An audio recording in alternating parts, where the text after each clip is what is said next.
es una, ¿cómo se le llama? Una resolución arbitraria, como decía el magistrado. Bueno, yo creo que en base a lo que se está discutiendo, y aquí está el amigo magistrado, yo no creo que sea una resolución arbitraria. Porque aquí está la sentencia. Pero, aquí está la sentencia. Pero hay una situación que dice Ulises, que los magistrados son los que tienen... No, aquí está la sentencia. ¿Dónde está la razón a los argumentos que expone el demandante? Félix, ¿no sé quieres opinar?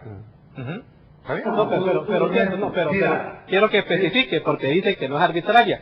Y lo que ha dicho hasta hoy está en una dimensión diferente. Yo he hablado de una dimensión de la juridicidad de la sentencia. Mi amigo ha hablado sobre cierta aspiración que tienen algunas personas, que no estoy ni a favor ni en contra de ellas en este momento, para no confundir los argumentos. Esa es otra cosa. Bueno, Sí. Está la sentencia, yo no sé qué versión tiene el magistrado Ulises, pero si leemos la parte resolutiva, dice, falla, dice, por tanto, la sala juzgada falla. 1. Declárate que el artículo 215, inciso segundo, numeral 5 del Código Electoral emitido es inconstitucional por violar los artículos 72, ordinal tercero, y 126 de la Constitución, ya que la exigencia de afiliación a un partido político, al candidato o al diputado, limita el derecho de todos los ciudadanos a dicho cargo. ¿Qué nos dice el artículo 235? Cuando los funcionarios tomamos posesión de nuestros cargos, yo no necesito hacer ningún llamamiento. Cada funcionario tiene el deber que directamente se lo impone la Constitución. Todo funcionario, antes de tomar posesión de su cargo, protestará bajo su palabra de honor, ser fiel a la República, cumplir y hacer cumplir la Constitución. Pero no es que no me interrumpas, porque ahí va la idea de la respuesta directa que se la da la Constitución. Todos funcionarios, antes de tomar posesión de su cargo, protestará bajo su palabra de honor, ser fiel a la República, cumplir y hacer cumplir la Constitución, ateniéndose a su texto, al texto de la Constitución, cualquiera que fueren las leyes, decretos, órdenes o resoluciones que la contraríen. ¿Qué significa? El funcionario público debe de analizar si la resolución contraría o no la Constitución, y si la contraría, ¿a qué debe de atenerse el funcionario público?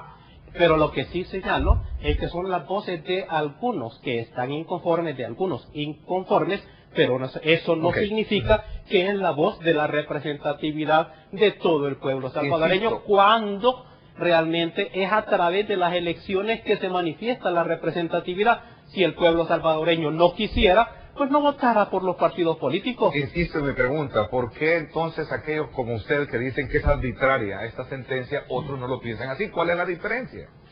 Porque estamos en dos dimensiones. Ellos están dando argumentos de inconformidad que, si quieren, podrían discutirse para modificar la ley o para modificar la Constitución con el procedimiento constitucional. En cambio, yo estoy señalando que los argumentos a través de los cuales aquí en esta sentencia también se modifica la Constitución, invaden atribuciones de la Asamblea Legislativa, violan la Constitución, la modifican y dan un golpe judicial al Estado de Derecho. Félix. Yo lamento, como te repito, y sobre todo lamento mucho que el nivel del máximo Tribunal de Justicia esté condicionado a que cuando éramos estudiantes de Derecho nos decían, hay dos tipos de abogados. Los abogados codigueros, o sea, que se van a la ley y pasan ahí buscando el artículo, y el abogado que pretende ser jurista, que ve el derecho con una dimensión más amplia. Aquí se ha tratado de hacer un poco de ironía de que se trata de casos extranjeros, que es un caso de Nicaragua, y el caso más fuerte no es de Nicaragua, para aclararle al magistrado, porque si no leído bien la sentencia, es el caso del ex canciller de México. En todo caso no es caso nuestro. En todo caso no es caso nuestro. El tema es que se está tratando de llevar la discusión a una dimensión que no es la forma de interpretación integral que se hace de las normas constitucionales. Posiblemente en la sala de lo penal donde él está no se integra en la Sus argumentos son periféricos, sus argumentos son periféricos. Y simplemente se van a exégesis. Sus argumentos son periféricos. Aquí dice Magistrado, Mire, magistrado, con respeto. Usted lee el informe único de la comisión que elaboró el proyecto de constitución. Va a entender por qué hay que irse al método histórico. Y si son los partidos el único medio para esos tres, que me diga el magistrado qué partido lo llevó a él a ser miembro del órgano judicial. Magistrado. Ningún partido. ¿Y por qué no? Vale. Y le voy a explicar por qué no. Porque la Constitución se divide en dos partes. La parte dogmática y la parte orgánica. Los derechos violados que yo estoy alegando son consignados en la parte dogmática de la Constitución. Y en la parte orgánica o funcional se establecen los mecanismos de elección de los magistrados de la Corte Suprema de Justicia. Y ahí se dice que habrán listas del Consejo de Administratura, etcétera, etcétera. Entonces me dicen, no, es que los magistrados, aunque son miembros del gobierno, no van por un partido político porque la Constitución dice cómo elegirlo y no menciona los partidos. Entonces yo le digo, exactamente aplique la misma lógica, la misma razón. Cuando dice el artículo 126, ¿cuáles son los requisitos para ser diputado? Está en la parte orgánica de la Constitución. Entonces no me mezcle, por favor, no me hagan esos sofismas legales para tratar de desvirtuar que el artículo 85 se dio un momento histórico determinado que no es el mismo que estamos viviendo ahora en una época de... Bueno, dos puntos. De nuevo vemos argumentos así confusos, difusos. Quiero decirle una cosa, la Constitución establece, es la misma Constitución en la que establece el procedimiento para elegir a los magistrados. ¿Y de dónde sale la decisión de los magistrados? De la Asamblea Legislativa. ¿Cuáles son los diputados? De los partidos políticos, son los que proponen los partidos políticos. Pero ya el magistrado no tiene representatividad ni de partido ni de ciudadanos. ¿Por qué razón? Por la esencia de la jurisdicción, que es objetiva e imparcial, y lo establece la misma Constitución. De modo tal que si la jurisdicción va a ser objetiva e imparcial, independiente, y eso es esencia de la jurisdicción, no puede tener representatividad. No representa ni a partido político ni a los ciudadanos. Pero esa es algo que establece la misma Constitución. Con relación al resto de los funcionarios públicos, se lo manda a que sea la ley la que los regule. Y el segundo punto, que él recomienda que se lea el informe único de la Comisión de Estudio del proyecto de la Constitución. Voy a leer lo que dice en lo pertinente este informe. Pero hay algo más, dice.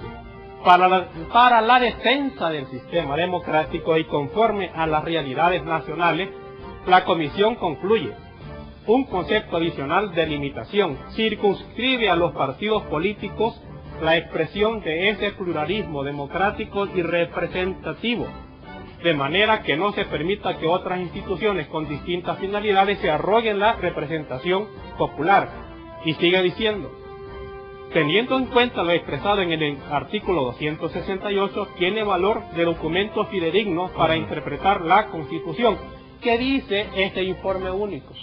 Suponiendo que lo vamos a tomar en cuenta, y hay que tomarlo en cuenta, nos dice un principio de lógica elemental: solamente a través de los partidos políticos se puede llegar. ¿Qué significa? No hay otra forma de llegar, de modo tal que porque no dijo que B, que porque no dijo que C, eso ya no importa. No puede ir diciendo todas las otras formas de llegar, solamente a través de los partidos políticos. Félix, ¿qué piensas tú directamente de este punto? ¿Por qué se lo digo? Exactamente ese es mi argumento, porque si lee él más adelante, cuando se refiere al caso de la Presidencia de la República, el mismo informe establece y dice que a los requisitos ya establecidos en la Constitución de 1962 se ha agregado el de estar afiliado a uno de los partidos políticos legalmente reconocidos. Ese agregado está en consonancia con lo dispuesto en el artículo 85 del proyecto, que estatuye que los partidos políticos son los únicos instrumentos para el ejercicio de la representación del pueblo dentro del gobierno. La Comisión estima que el presidente ejerce una alta representación popular y que como presidente debe pertenecer a un partido político. ¿Por qué lo digo solo para el presidente? Porque no estaba pensando en los diputados, estaban confundiendo gobierno con órgano ejecutivo, porque yo no he oído a ningún magistrado de ninguna otra sala ni a ningún diputado decir que la sentencia viola o es inconstitucional en ese aspecto. O que me diga Ulises si la sentencia es inconstitucional también cuando ordena que se vote por las personas directamente. Es que ese no es el punto. La sentencia debe de circunscribirse a lo que le ha pedido en la demanda sobre la... No, permitime, me estás pidiendo que responda y ahora que respondo me querés callar. Si querés te dejo hablar y después hablo yo. No, me parece que hacemos una galimatía ahí para confundir, y el tema es, yo presenté dos casos, uno era las candidaturas no partidarias y el otro era desbloquear las listas cerradas y bloqueadas. Y la Corte falló en sentido en los dos casos. Entonces la pregunta es, dejemos el caso de la candidatura, ¿es que también vas a decir tú que la sentencia es tendenciosa porque obliga a que las listas ya no sean cerradas y bloqueadas? Es una pregunta concreta. La misma sala de lo constitucional dice que el sistema de listas cerradas y bloqueadas no es inconstitucional.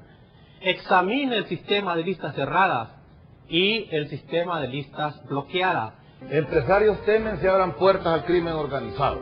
Así dicen los empresarios. Y yo pregunto, Ernesto, usted como medio de comunicación serio, ¿cuántos están presos en Estados Unidos por tráfico y por crimen organizado?